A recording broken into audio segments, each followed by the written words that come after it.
Welcome back to the Borneo Conservation Talks. Today's episode is something which concerns us all, water. So today we have Dr. Tom who will be discussing with us regarding water-related issues in Sabah. So Tom, welcome to the Conservation Talks. Thanks for having me. So Tom, would you explain to the audience who you are and your background a little bit? Sure, yeah. It's a bit long because I hold different roles in both in a professional capacity as well as from an academic capacity. So I've been a practicing engineer for the last 30 years. I'm now also a distinguished fellow at the University Malaysia Sabah, a professor there. And I'm also this afternoon representing the Institution of Engineering and Technology, United Kingdom, here in Sabah. So I've got three roles, three formal roles. Okay, thank you. So let's get straight to the point. Starting, I think last year, I've noticed all these water tank lorries in the mornings and night driving out of Tanjung Aru town or even in middle of town or going to Penampang and Putatan and so on. What's going on and why does it matter to you personally? Well, short answer, every morning I see the same thing at certain times of the month. Trucks filled with water coming out from Jabatan Air, obviously sending water to the remote areas of KK and Penampang.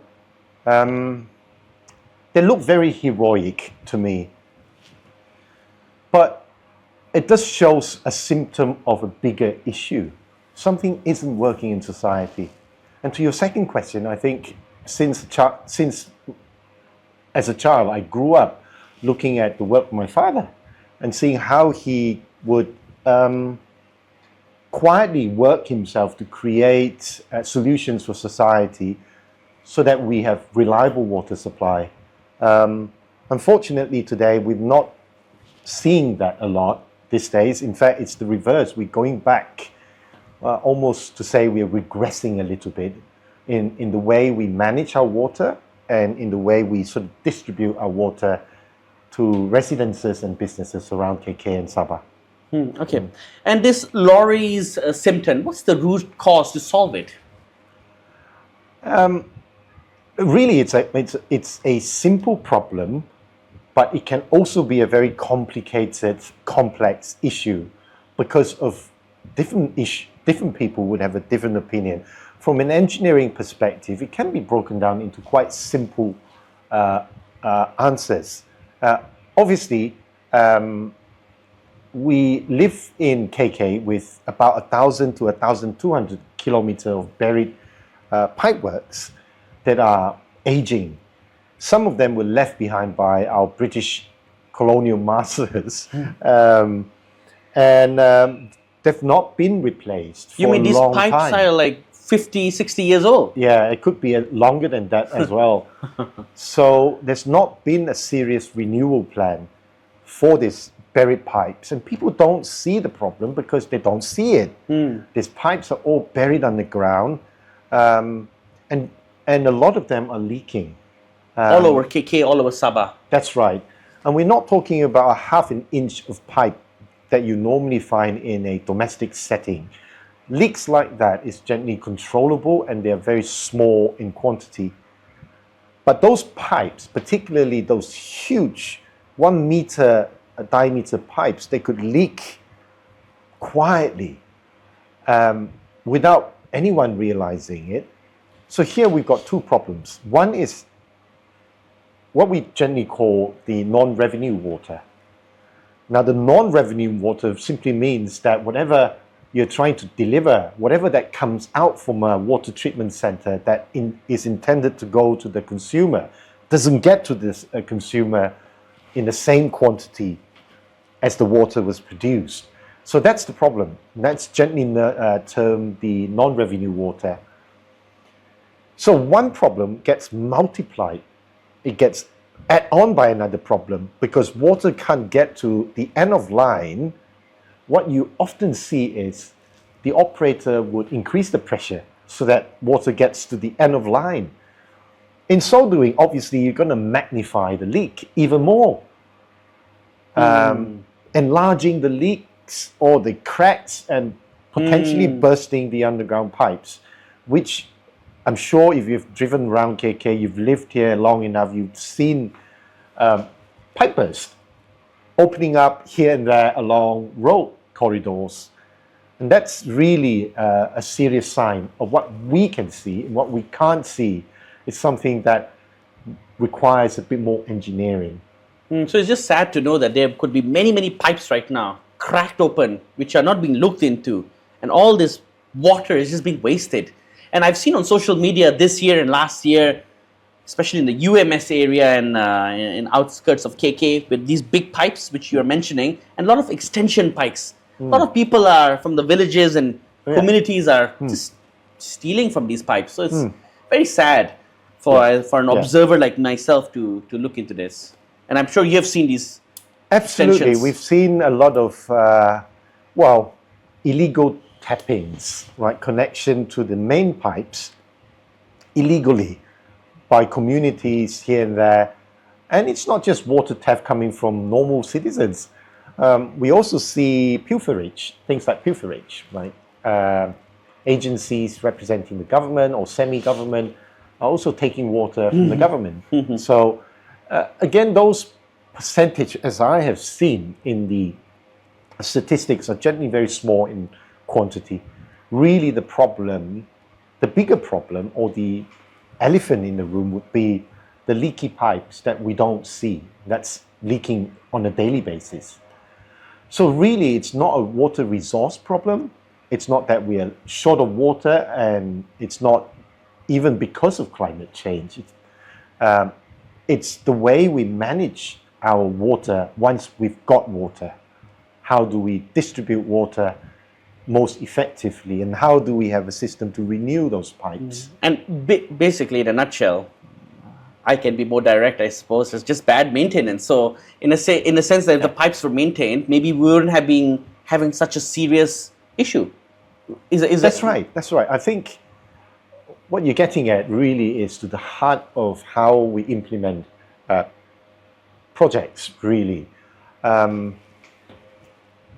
we look at CAPEX, the capital expenditure to build or renew a system.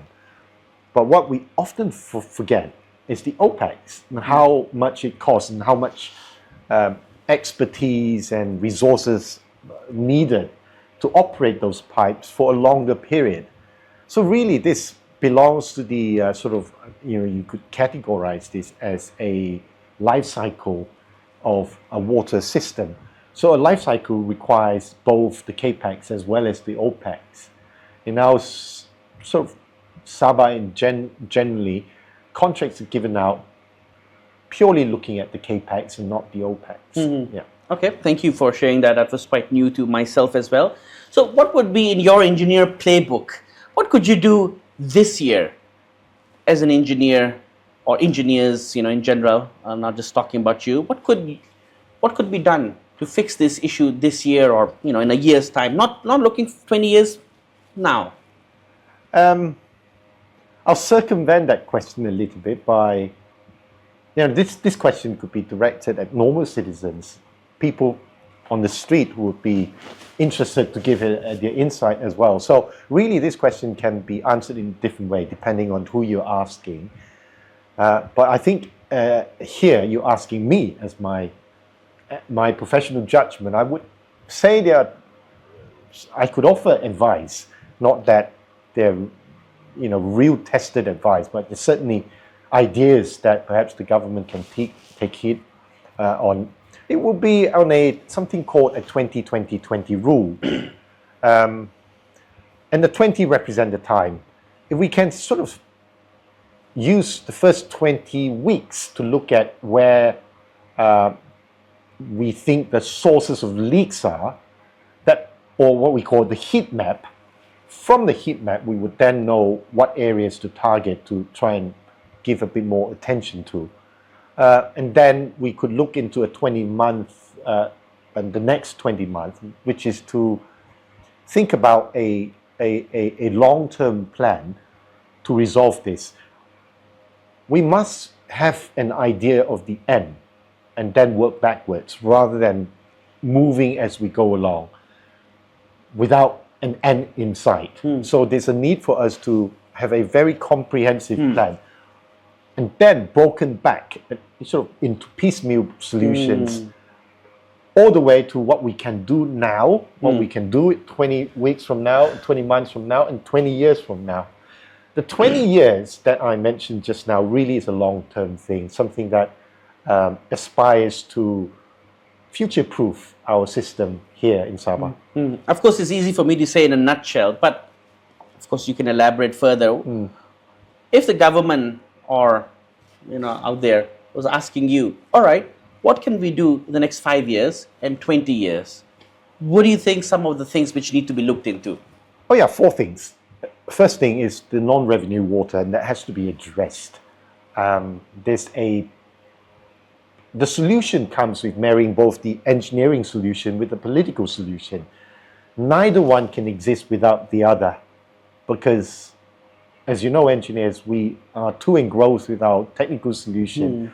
We might not engage with the leaders and stakeholders and the wider community to impress upon them the solution that the engineers have produced. So there's a need for political involvement in any engineered solution. So NRW, the non-revenue water, would be the first I would go to. And the second one would be to control on the pressure mismanagement. Obviously, like I mentioned just now, if you can't get water to reach the end of line of the pipe, increasing pressure is just going to cause even more burst. So the pressure mismanagement has to be addressed as my point number 2. Point number 3 has to be a bit more restrictive, reactive operation. We got to build in a bit more intelligence into our pipeline system, a data center to read off the pipe pressure, the pipe delivery quantity at any given time in real time. But can you do that with the old pipelines, or do you have to replace them to add in these mechanisms? Absolutely. There's no way around this except to bury the intelligence into our new pipes. You can't bury into old pipes because they're old technology as well. Right. No technology, actually, just a pipe. That's right. So in this regard, what I'm proposing as my third solution would be bury intelligence and a data center that reads off the daily delivery of water, some measurement of our performance in water delivery. And the final one would be planning to address the planning misalignment. I think perhaps the water agencies could look into how we could report the measurement and report the KPIs. Without measurement, we don't know what we're dealing with. With measurement, obviously, you could then gain a lot of insights and see how it could help you look at a more robust solution, more suited to the kind of information you receive from your sort of intelligence. Okay, thank you for that. So just I want to digress back to your point number 3 just now. I'm just trying to understand this from a layperson perspective, right? Because this is not my field, so I'm learning a lot of new things. Basically, it's like a new car. All these new modern cars have all these new, buttons and temperature, radar. The car is about to be heated. You need to go pressure the tire now, this and that. So if we have a new modern robust pipeline system, we can check out, oh my God, we're in Kampong A or B, C right now. This pipe is feeling pressured. There's mud inside, or it needs to be repaired. Am I saying this correctly? Correct. What you're saying is, in a nutshell, is correct. We will break it down into smaller parts. In the water industry, we would look into what we call a DMA or DMZ. We would contain pipes to within certain parts, so they're more manageable. And it also means that we can control the pressure a bit better. For instance, water entering a housing estate would require lower pressure. compared to water that's entering an industrial setting Or an apartment building? or an apartment Because it building. has to go up, yeah. Yeah, so the pressure variation would mean that we've got to sort of segregate all these DMZs or the DMAs so that we can better manage our water pressure. And with intelligence, we would then be able to understand in a real-time environment how we're doing at any given time. So I'm sure this is already happening around the world in some countries. Yes, in most advanced countries or developed nations, to be fair, they have buried intelligence, but their NRW isn't as low as we think. It's not zero. For most modern countries, they still hover between 10 to 15% of NRW water, meaning there's still losses unaccounted for because of pipe bursts and pipe leaks. So to be fair, the pipe leak problem here in Sabah isn't unique to us. It's happening everywhere. What is unique to us is our ability to reduce our NRW, which at one point was at 50% to be brought down to about 20-25%. Some might ask, why 20 and 25%? Why not bring it down all the way to zero? Engineeringly, there's a point, what we call a point of diminishing return, to which you're going to spend a lot more to reduce by even 1% beyond 25%. Once it goes down, okay. Yeah, so there's that sweet spot where we say, gently, that's good enough. If we are able to reduce our NRW from 50% to 25%, that savings becomes a collection by the water board. And that saving could help finance the new laying of new pipes. It's a self-financing thing within a certain period of 5 years or something like that. So in conclusion, orang Sabah, we have to change our pipes and make them better, and work with experts who have real life solutions which are already being implemented around the world. So this topic really interests me, right? I'm sure Sarawak has advanced pipelines, do they? Or not really? Let's say in Kuching area. Or different cities would have a different setup. And KK generally is a coastal city, or started off as a coastal village. Now it's become a city. As it started, it was just supplying water to the low-lying areas, places very near to the coastline. As KK developed, it just inched out from the coastal area into the hills and valleys and mountain areas, a bit more mountainous areas. So when you start to move into higher grounds, obviously you're going to send waters in different directions for different applications under different operating pressure.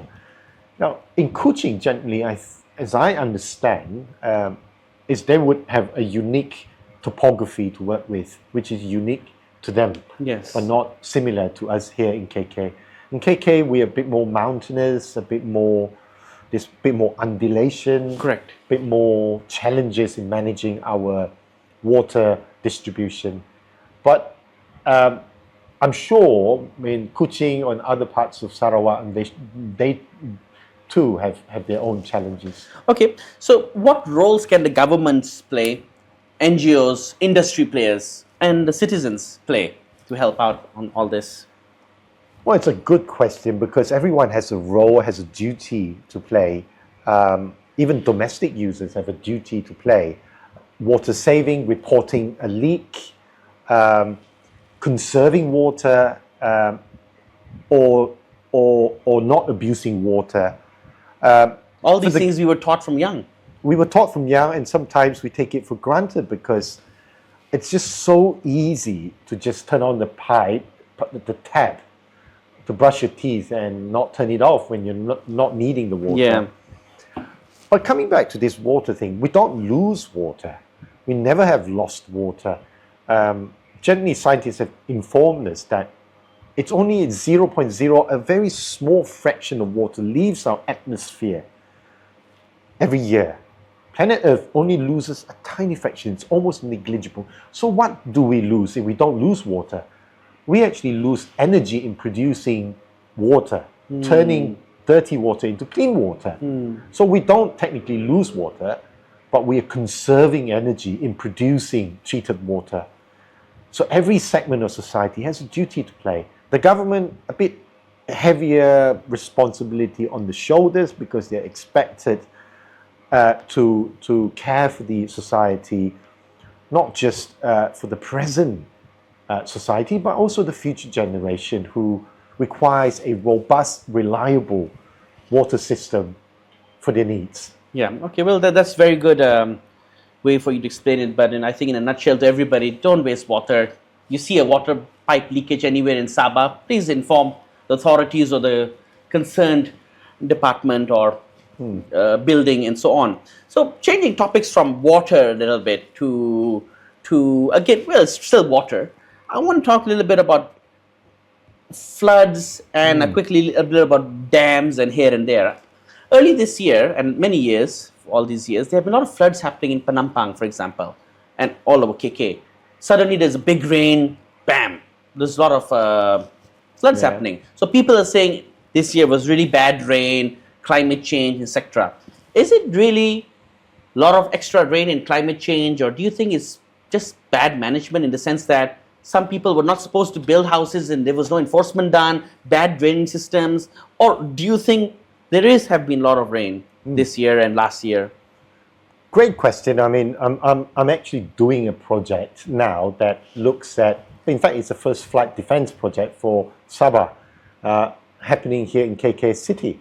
We are trying very hard to protect Sungai Likas from future floods for the next 100 years. So, to your question, is it because of rapid urbanization that we're having more incidences of flood?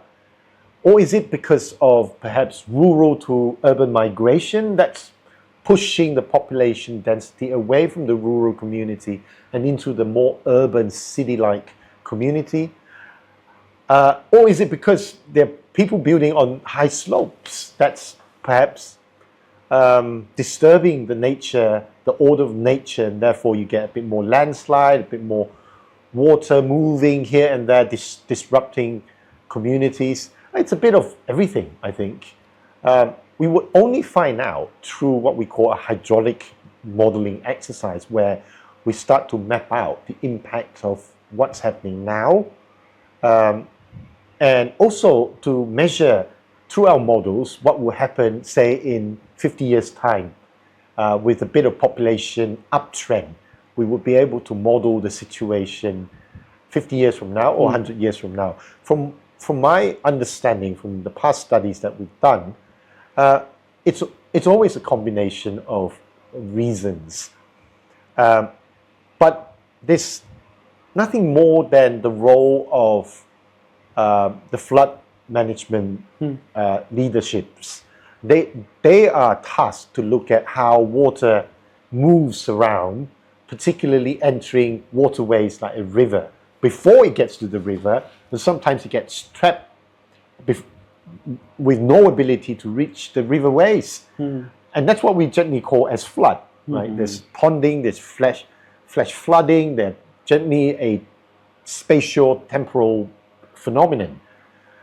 So a short answer to your very complicated question would be the water department, not the water supply, more like the drainage and irrigation department, would have a lot of work in their hands to try and understand a bit more, particularly with the climate change coming in, rising sea tides, and also changing waterways in the urban environment, to try and understand what's going on by engaging experts to try and study and model a situation, not just for now, for the next 50, 100 years, because major anti-flood or flood defense infrastructures are never built for now. Yeah, they're always built for the future, correct. 50, 100 years from now. So the investment, the capital investment is huge. And the expectations on the kind of solution has to be as rigorous as possible. Right. So, Tom, could you, just now you mentioned about the project happening in KK, could you talk a little bit about this Likas project? What is yeah. it all about? And Yeah. Sungai Likas is the main river for KK City. So if you've gone around everywhere in the world, you would see nearly every big city has a river either next to it or cutting through the city. And it just shows you how important is water to civilization, to communities, to progress, to human progress, really. Sungai Likas is, it has a similar role to us in that we rely on Sungai River for our fresh water, but we also need, when there's too much water entering Sungai Likas, it becomes a problem because water can just burst the banks, particularly in a situation that does not allow water to flow out easily, in a situation where the tide is very high. So water has to be stored somewhere to prevent it from bursting the riverbanks and disrupting communities. So the project is underway now. The project has been awarded by the government some two years ago, maybe, and it's currently underway. Obviously, there's a cost to pay, in that you can't really have a solution without a price to pay. And the price really is certain communities may be displaced as a result. And these communities had to be displaced anyway, because if they're not displaced or replaced or moved away, obviously they'll be inundated by floodwater in the future anyway. So really you got to choose your pain. Move now to safer high land, or suffer the consequences. Really. Disaster, basically. Disastrous. Yeah. How long is this project for? 5 to 6 years. Okay. Yeah. Now, coming to my final few questions, and again, this is linked to the original topics on water. And I'm sure many people in Sabah also can relate to what I'm about to say. Whenever I'm driving from KK to Sipitang and back, I see the beautiful Crocker Range, when you're driving past Papar, Mambakot, all that beautiful Crocker Range. I see so much rainforest, and I see so much water. I see so much rain. There's so much water, right? So what it doesn't click my mind, a lay person's mind, is we have so much water, but we're having all these water issues, which was our first topic. Shouldn't Sabah have a dam to store all this water? I mean, that sounds like a common sense, logical solution to me, even though I'm a conservationist, right? I'm not supposed to prefer support dams, but sometimes all the issues which are happening, sometimes I think these things are needed. So my question to you, do you think Sabah needs a dam? All that water can be stored and, supplied, and all these problems to be fixed, or not really?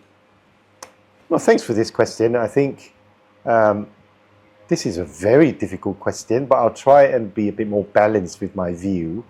In the past, we've relied on huge dams and reservoirs as our water stock, raw water stock that we can then use to further filtrate it or to enhance it, to take away all the pathogens before supplying it to communities.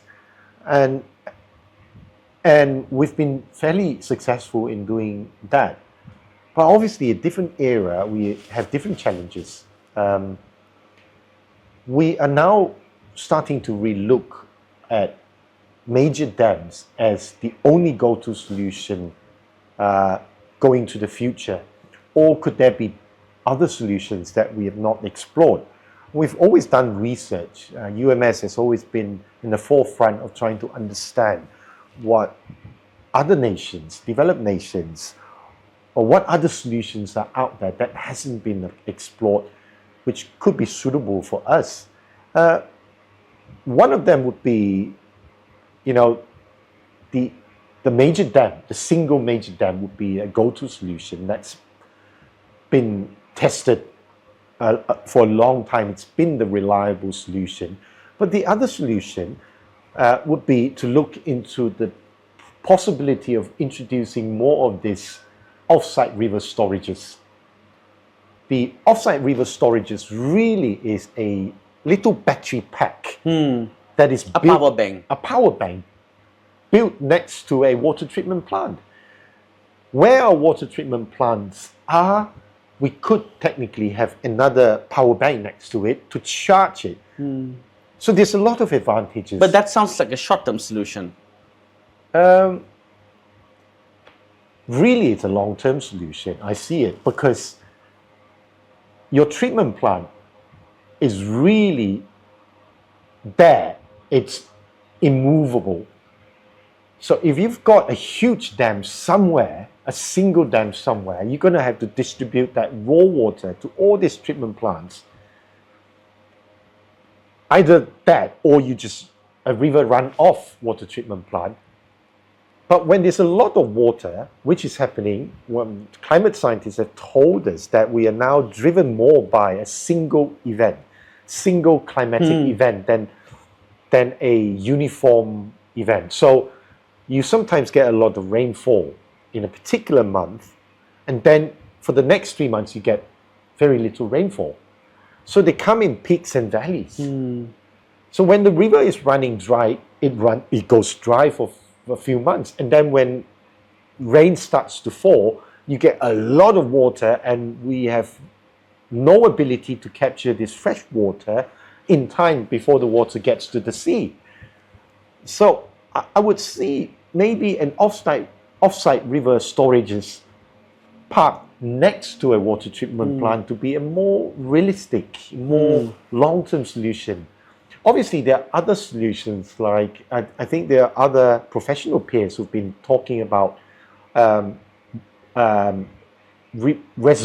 coastal reservoir solution. What that means is really you let the water, fresh water, run to the coastline, and you sort of build something to cage the water to contain it before it gets mixed with the seawater. So that's a solution that's been practiced in some countries like Japan and maybe even Singapore. But we do, personally, I mean, I do have my personal preference, and I do have reasons to support my personal preference, in that I do find coastal reservoir method to be a bit more costly compared to other solutions. Obviously, you're having a lot of highland water washing down to a low-lying area, the coastal environment, very low-lying, and you're capturing that water, and potentially the dirtiest water in a Silt city and everything, yeah. City illegal discharge. People just treat the river sometimes as their latrine. Yeah, that's so sad. Right, so imagine all the energy that is required to then convert them to drinkable water, and then another energy source to send the water from a low ground to the high ground. So there's a lot of energy.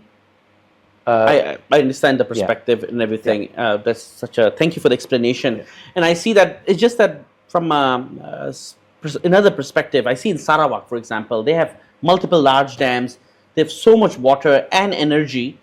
I think they're even exporting it. So I was relating in that sense that if Sarawak does not really have any serious issue, how can Sabah have that? And is dam the solution, or one of the solutions? Yeah. So that's Sarawak is blessed with few hydro dams, and the hydro dams are obviously, a very renewable energy.